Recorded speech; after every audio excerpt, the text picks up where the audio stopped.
Yung sinasabi ng mga babae na mas pinipilit ginugusto daw ng mga lalaki yung mga batang babae kumpara sa mga babaeng kaedad nila. Ay, hindi din. Sa panahon ngayon 2026, pera na ang pinag-uusapan. Sa totoo lang, kung magde-date ka ng nasa 20s, mababa pa ang pangangailangan yan. Sapatos, cellphone, bagong damit, okay na yan. Diba?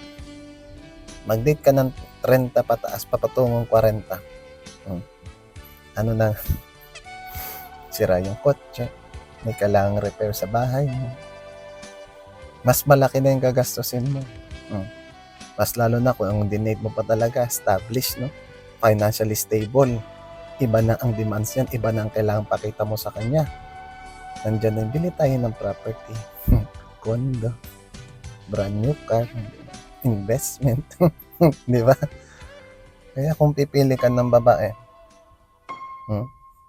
ayon mo kung kaya mo at kung gaano kalalim ang bulsa mo. Pag pumasok ka sa buhay ng babae talaga, it will cost you money.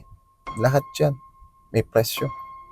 Ang diskwento mo lang talaga kung gaano ka kagusto ng babae.